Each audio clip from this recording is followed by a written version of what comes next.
The lights are on, the curtain's up. This is Steps to the Stage. Hello and welcome to Steps to the Stage, the 7th Street Theater podcast where I talk to the community theater professionals you know and love. I am your host, Colin P, and today we are joined with Chris Diehl to talk about the CCT 3 on the Edge Festival. That is correct. Thank you for having me. Of course, thank you for being here. So why don't you sort of introduce the concept of the 3 on the Edge Festival to those who are unfamiliar with it? Yeah, because we actually, took a few years off, during the pandemic. Yes. So we were doing this since 2010, and it's basically where we take 3 plays and we do them in repertory over 3 weekends. So we open on a Thursday with 1 play, and then the next night, Friday, would be a different play. And then we have our 3rd play, which will open on Saturday afternoon. So we have 3 different plays, and they just rotate for 3 weekends. So sometimes there's a theme. We did one 3 on the Edge Festival, I think it was in 2017, where we had all Edward Albee plays. We've done an all-comedy 3 on the Edge. And this year we're doing something totally different, which is a kind of a Hitchcock-themed 3 on the Edge. Very exciting. So why don't you walk us through sort of the 3 plays that you're doing for this festival?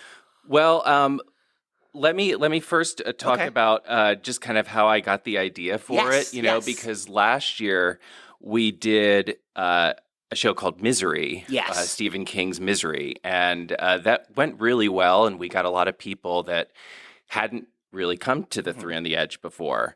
And so I had the idea of this is our 40th anniversary, as I'm sure your regular listeners already know.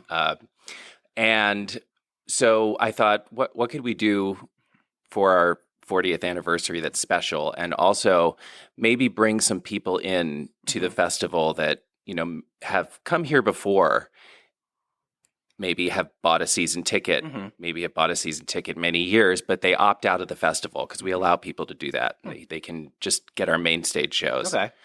And so we thought, what if we did something that might give an incentive to people who usually opt out of the festival and maybe who have never heard of the festival before even, to something that would kind of pique their interest. And so we thought, Alfred Hitchcock, especially when I saw Misery, I thought this could be a good idea for 3 shows to have, 3 shows that are kind of suspense, thriller type of shows that Misery was. And so when I saw that they did an adaptation of The Birds, I thought, oh, what an interesting idea if we could find 3 plays that are based on Hitchcock movies that we could do. And so I looked, and sure enough, I was able to find 3 shows that fit our festival needs, because it's different. Yeah. When you do 3 shows in repertory, you can't do full out sets. You have to share with the other 3 shows. So you have to have shows that kind of can work together on the same stage and not have casts by the thousands and something a little bit more smaller scale that will work for our festival.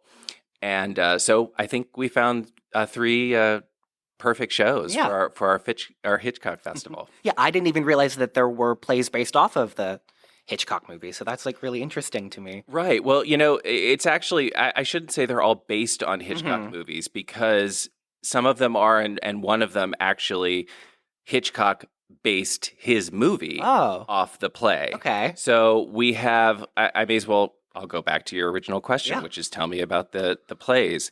So we're starting with The Birds, which is the one that I'm directing. And that is definitely not based on the Hitchcock movie. It's based on the Daphne du Maurier short story that Hitchcock based his movie on. So it's a little confusing there.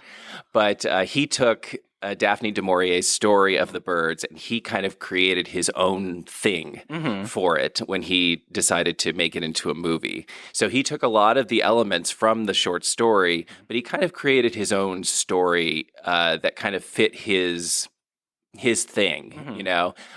He added like a actually it kind of starts like a romantic comedy, and then it kind of gets gradually more horrifying as it goes along.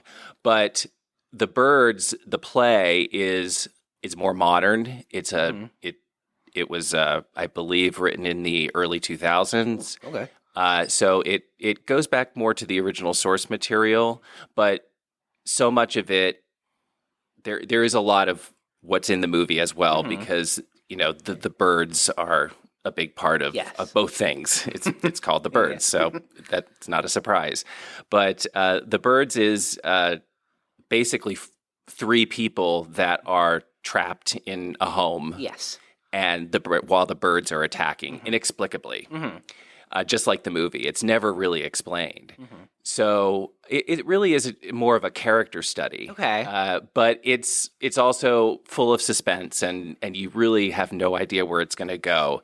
And we're just having a great time with it. I don't remember if I said that I'm directing this one, and I'm a fan of the movie. So I do, since it is the Hitchcock Festival and not a Du Maurier Festival, I do want to bring in some things from the movie. So if you're a fan of The Birds, the movie, you may notice a few little homages that we put in to the play. So we're very excited about that.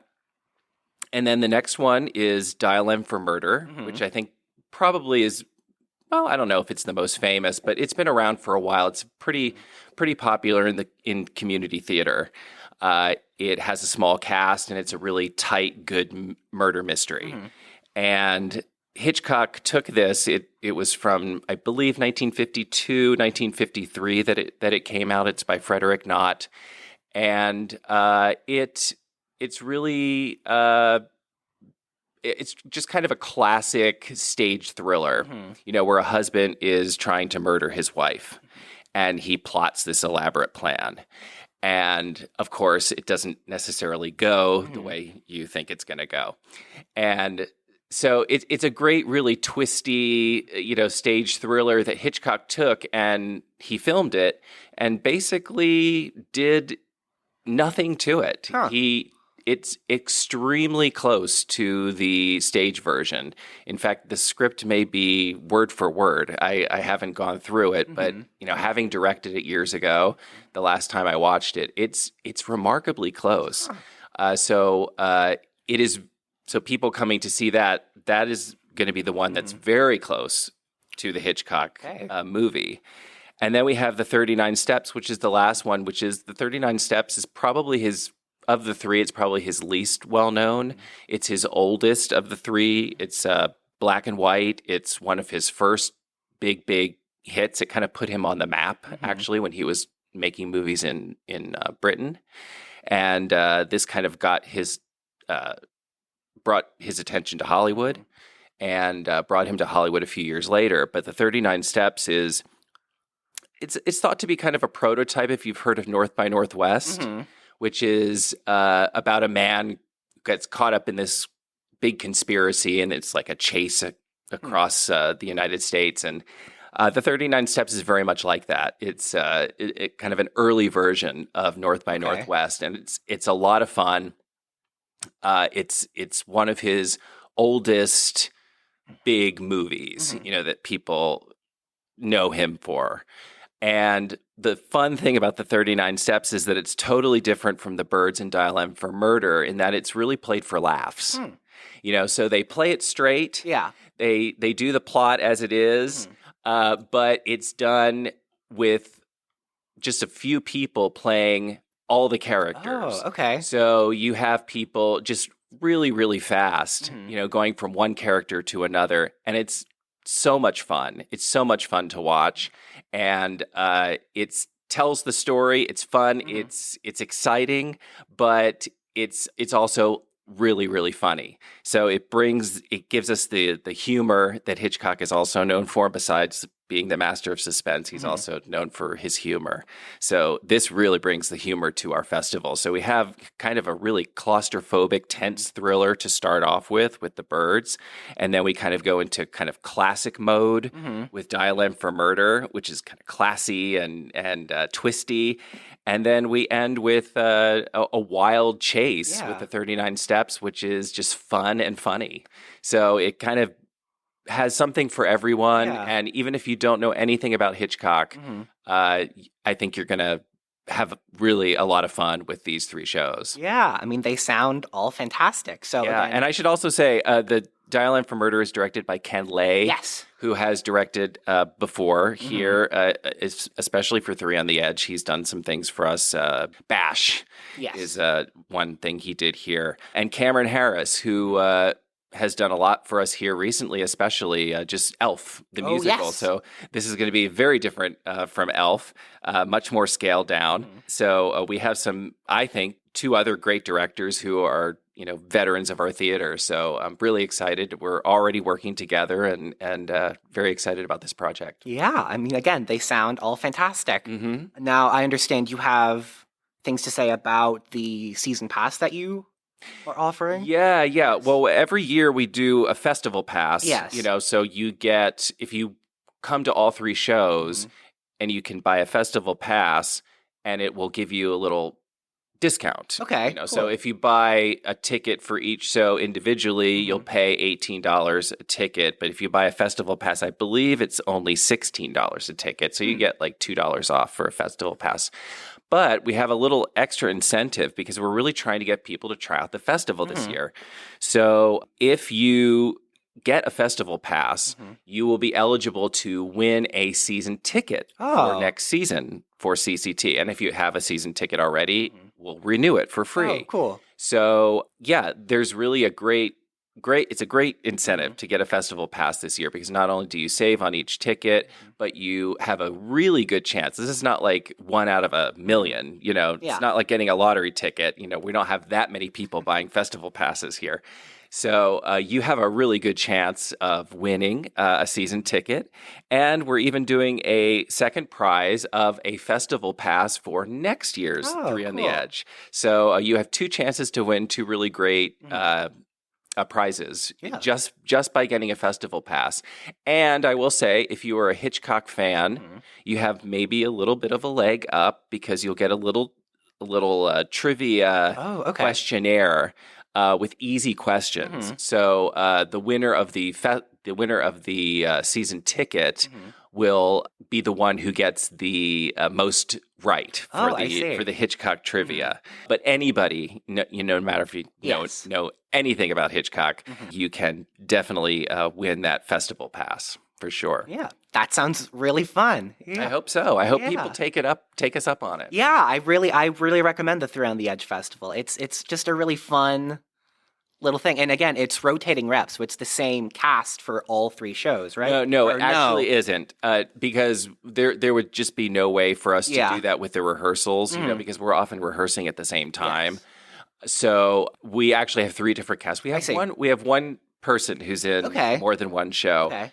But they are 3 different casts. So yeah, you will see 3 different casts and definitely 3 very different shows. But we are all sharing the same stage. Okay. So when we show up for our show that night, we have to put the set together, and then when we're done, we have to take it all down and get it ready for the next show. So it's definitely labor intensive. Yes, it is still. Yes, very impressive. But it's fun because especially when you're in the shows, you never get a chance when you're in a regular show and you run for 3 or 4 weekends or something like that. You don't get a chance to see anything else that goes on at that time because you're involved in your own show. Yeah. So our casts can come and they have nights off. Yeah. So they can come and see the other shows that are taking place in their space. We give all the cast members comps, to the other shows. And then you can also go to other theaters if you have a show that runs the exact same time. So it gives you a little bit of freedom. Yeah. But it's really fun. I think it's really fun to be in a show and then coming the next night and seeing a completely different show on the stage that you were just on. It's really cool. Yeah. So we like to do it. It gives us a chance to do a little more than we usually do because when we do 3 in rep, we can do more than if we break them up. Yeah. So it gives us a chance to do more shows. It's a little bit more effort, but it's teamwork and it's fun and it's all part of community theater. And that's what I really like about it. So I'm really glad we're bringing it back and keeping it going. Yeah. Once again, I cannot recommend enough that you check out the Theater on the Edge Festival and that you try to win that season ticket and that festival pass. Thank you so much, Chris, for being with us today. It was really nice talking to you. Oh, well, thank you, Colin. Yes. It's always great to be here. And anytime I have a chance to promote our theater and what we're doing, I'm thrilled to do so. Yeah, as am I. Thank you so much. Thank you. Yeah. Thanks for listening to Steps to the Stage, and now it's time for the curtain call.